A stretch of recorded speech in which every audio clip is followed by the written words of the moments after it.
The Hunger Games, Chapter 26.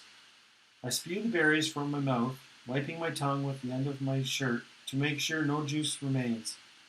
Peter pulls me to the lake where we both flush our mouths with water and then collapse into each other's arms. You didn't swallow any, I ask him. He shakes his head. You. Guess I'd be dead by now if I did, I say. I can see his lips moving in reply, but I can't hear him over the roar of the crowd in the Capitol that they're playing live over the speakers. The hovercraft materializes overhead and two ladders drop, only there's no way I'm letting go of Peta. I keep one arm around him as I help him up, and we each place a foot on the first rung of the ladder. The electric current freezes us in place, and this time I'm glad, because I'm not really sure Peta can hang on for the whole ride.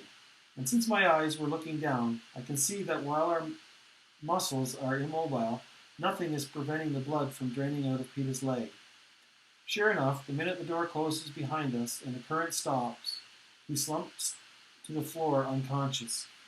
My fingers are still gripping the back of his jacket, so tightly that when they take him away, it tears, leaving me with a fistful of black fabric. Doctors in sterile white, masked and gloved, already prepped to operate, go into action.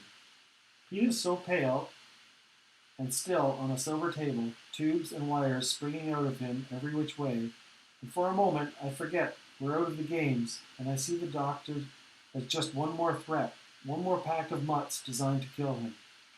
Petrified, I lunge for him, but I'm caught and thrust back into another room, and a glass door seals between us. I pound on the glass, screaming my head off. Everyone ignores me except for some Capitol attendant who appears behind me and offers me a beverage.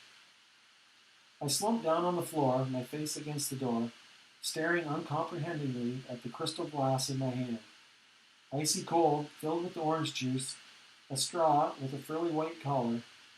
How wrong it looks in my bloody, filthy hand with its dirt-caked nails and scars. My mouth waters at the smell, but I place it carefully on the floor, not trusting anything so clean and pretty. Through the glass, I see the doctors working feverishly on Peta, their brows creased in concentration. I see the flow of liquids pumping through the tubes, watch a wall of dials and lights that mean nothing to me. I'm not sure, but I think his heart stopped twice. It's like being home again when they bring in the hopelessly mangled person from the mine explosion, or the woman in her third day of labor, or the famished child struggling against pneumonia, and my mother and Prim, they wear the same look on their faces. Now is the time to run away to the woods, to hide in the trees until the patient is long gone and another part of the scene hammers make a coffin. But I'm held here both by the hovercraft walls and the same force that holds the loved ones of the dying. How often I've seen them, ringed around our kitchen table, and thought, why don't they leave? Why do they stay to watch? And now I know, it's because you have no choice. I startle when I catch someone staring at me from only a few inches away, and then realize it's my own face reflecting back in the glass. Wild eyes, hollowed cheeks, my hair in a tangled knot, rabid, feral, mad. No wonder everyone is keeping a safe distance from me. The next thing I know, we've landed back on the roof of the training center, and they're taking Peta, but leaving me behind the door. I start hurling myself against the glass, shrieking, and I think I just catch a glimpse of pink hair. It must be Effie. It has to be Effie coming to my rescue, when the needle jabs me from behind. When I wake, I'm afraid to move at first. The entire ceiling glows with a soft yellow light, allowing me to see that I'm in a room containing just my bed. No doors, no windows are visible. The air smells of something sharp and antiseptic. My right arm has several tubes that extend into the wall behind me. I'm naked, but the bedclothes are soothing against my skin. I tentatively lift my left hand above the cover. Not only has it been scrubbed clean, the nails are filed in perfect ovals, the scars from the burns are less prominent. I touch my cheek, my lips, the puckered scar above my eyebrow, and I'm just running my fingers through my silken hair when I freeze. Apprehensively, I ruffle the hair on my left ear. No, it wasn't an illusion. I can hear again. I try and sit up, but some sort of wide restraining band around my waist keeps me from rising more than a few inches.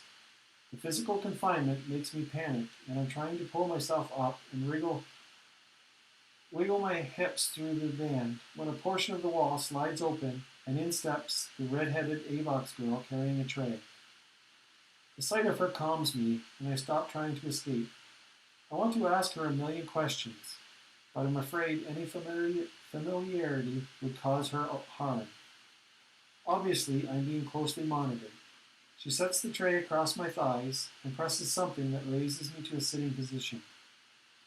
While she adjusts my pillows, I risk one question. I say it out loud as clearly as my rusty voice will allow, so nothing will seem secretive. Did Peter make it? She gives me a nod, and as she slips a spoon into my hand, I feel the pressure of friendship. I guess she did not wish me dead after all, and Peter has made it. Of course he did. With all their expensive equipment here, still, I hadn't been sure until now. As the Avox leaves, the door closes noiselessly after her, and I turn hungrily to the tray. A bowl of clear broth, a small serving of applesauce, and a glass of water. This is it? I think virtually. Shouldn't my homecoming dinner be a little more spectacular? But I find it's an effort to finish the spare meal before me. My stomach seems to have shrunk to the size of a chestnut, and I have to wonder how long I've been out, because I have no trouble eating a fairly sizable breakfast that last morning in the arena. There's usually a lag of a few days between the end of the competition and the presentation of the victor, so that they can put the starving, wounded mess of a person back together again. Somewhere, Sina and Portia will be creating our wardrobe for the public appearances. Hamish and Effie will be arranging the banquet for our sponsors, reviewing the questions for our final interviews. Back home, District 12 is probably in chaos as they try to organize the homecoming celebrations for Peter and me, given that the last one was close to 30 years ago. Home, Prim and my mother, Gail. Even the thought of Prim's scruffy old cat makes me smile. Soon I will be home. I want to get out of this bed, to see Peter and Sina, and to find out more about what's been going on. And why shouldn't I? I feel fine. But as I start to work my way out of the band, I feel a cold liquid seeping into my vein from one of the tubes and almost immediately lose consciousness. This happens on and off for an indeterminate amount of time. My waking, eating, and even though I resist the impulse to try to escape the bed, being knocked out again. I seem to be in a strange, continual twilight. Only a few things register. The red-headed Avox girl has not returned since the feeding. My scars are disappearing, and do I imagine it? Or do I hear a man's voice yelling? Not in the capital accent, but in the rougher cadences of home. And I can't help having a vague, comforting feeling that someone is looking out for me. Then finally, the time arrives when I come to, and there's nothing plugged into my right arm. The restraint around my middle has been removed, and I'm free to move about. I start to sit up, but I am arrested by the sight of my hands. The skin's perfection, smooth and glowing.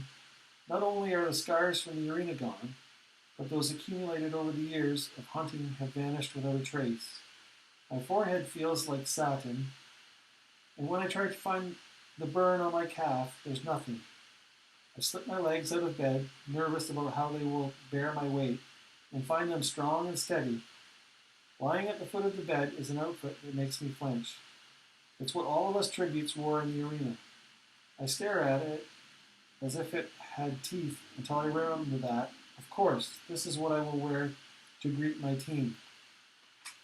I'm dressed in less than a minute and fidgeting in front of the wall where I know there's a door, even if I can't see it, when suddenly it slides open.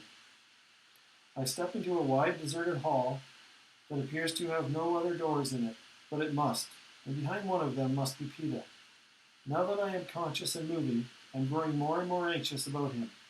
He must be all right, or the Avox girl wouldn't have said so, but I need to see him for myself. Peter, I call out, since there's no one to ask. I hear my name in response, but it's not his voice. It's a voice that provokes first irritation and then eagerness. Effie. I turn and see them all waiting in a big chamber at the end of the hall. Effie, Hamish, and Sina. My feet take off without hesitation. Maybe Victor should show more restraint, more superiority, especially when she knows this will be on tape. But I don't care. I run for them and surprise even myself when I launch into Hamish's arms first. When he whispers in my ear, "Nice job, sweetheart," it doesn't sound sarcastic. Effie's somewhat teary and keeps patting my hair and talking about how she told everyone we were pearls. Sina just hugs me tight and doesn't say anything. Then I notice Portia is absent and get a bad feeling. Where's Portia? Is she with Peter? He is all right, isn't he? I mean, he's alive, I blurt out. He's fine, only they want to do your reunion live on air at the ceremony, says Hamish. Oh, that's all, I say. The awful moment of thinking Peter's dead again passes. I guess I'd want to see that myself. Go on with Sina. He has to get you ready, says Hamish. It's a relief to be alone with Sina, to feel his protective arm around my shoulders as he guides me away from the cameras, down a few passages and to an elevator that leads to the lobby of the training center. The hospital, then, is far underground, even beneath the gym where the tributes practiced tying knots and throwing spears. The windows of the lobby are darkened, and a handful of guards stand on duty. No one else is there to see us cross the tribute elevator. Our footsteps echo in emptiness, and when we ride up to the 12th floor, the faces of all the tributes who will never return flash across my mind, and there's a heavy, tight place in my chest. When the elevator doors open, Vina, Flavis, and Octavia engulf me, talking so quietly and ecstatically I can't make out their words. The sentiment is clear, though. They are truly thrilled to see me, and I'm happy to see them too, although not like I was to see Sina. It's more in a way one might be glad to see an affectionate trio of pets at the end of a particularly difficult day. They sweep me into the dining room, and I get a real meal. Roast beef and peas and soft rolls, although my portions are still being strictly controlled, because when I ask for seconds, I'm refused. No. I don't want it all coming back up on stage, says Octavia, but she secretly slips me an extra roll under the table to let me know she's on my side. We go back to my room, and Sina disappears for a while as the prep team gets me ready. Oh, they did a full body polish on you, says Flavis enviously. Not a flaw left on your skin. But when I look at my naked body in the mirror, all I can see is how skinny I am. I mean, I'm sure I was worse when I came out of the arena, but I can easily count my ribs. They take care of the shower settings for me, and they go to work on my hair, nails, and makeup when I'm done. They chatter so continuously that I barely have to reply, which is good, since I don't feel very talkative. It's funny because even though they're rattling on about the games, it's all about where they were, or what they were doing, and how they felt when a specific event occurred. I was still in bed. I had just had my eyebrows dyed. I swear, I nearly fainted. Everything is about them, not the dying boys and girls in the arena. We don't wallow around in the games this way in District 12. We grit our teeth and watch because we must, and try to get back to business as soon as possible when they're over. To keep from hating the prep team, I effectively tune out most of what they're saying. Sina comes in with what appears to be an unassuming yellow dress across his arms. Have you given up the whole girl and fire thing? I ask. You tell me, he says, and slips it over my head. I immediately notice the padding over my breasts, adding curves that hunger has stolen from my body. My hands go to my chest and I frown. I know, says Sina before I can object, but the game makers wanted to alter you surgically. Hamish had a huge fight with them. This was the compromise. He stops me before I can look at my reflection. Wait, don't forget the shoes. Sina helps me into a pair of flat leather sandals, and I turn to the mirror. I'm still the girl on fire. The sheer fabric softly glows. Even the slight movement in the air sends a ripple up my body. By comparison, the chariot costume seems garish. The interview dress too contrived. In this dress, I give the illusion of wearing candlelight. What do you think? Asked Sina. I think it's the best yet, I say. When I manage to pull my eyes away from the flickering fabric, I'm in for something of a shock. My hair's loose, held back by a simple hairband. The makeup rounds and fills out the sharp angles of my face. A clear polish coats my nails. The sleeveless dress is gathered at my ribs, not my waist, largely eliminating any help the padding would have given my figure.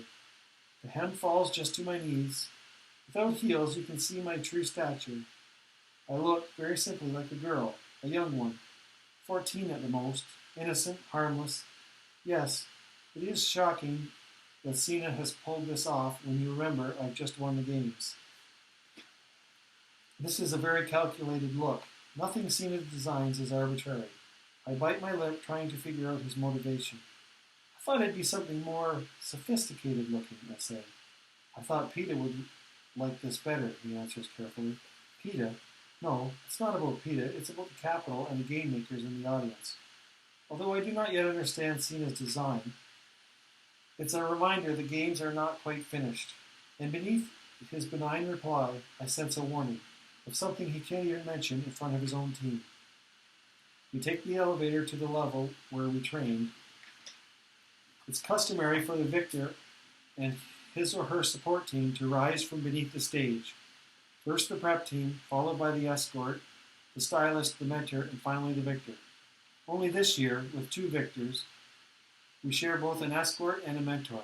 The whole thing has had to be rethought. I find myself in a poorly lit area under the stage. A brand new metal plate has been installed to transport me upward. You can still see small piles of sawdust, smell fresh paint. Sina and the prep team peel off to change into their own costumes and take their positions, leaving me alone. In the gloom, I see a makeshift wall about 10 yards away, and soon Peeta is behind it. The rumbling of the crowd is loud, so I don't notice Hamish until he touches my shoulder. I spring away, startled, still half in the arena, I guess. Easy, just me. Let's have a look at you, Hamish says. I hold up my arms and turn once.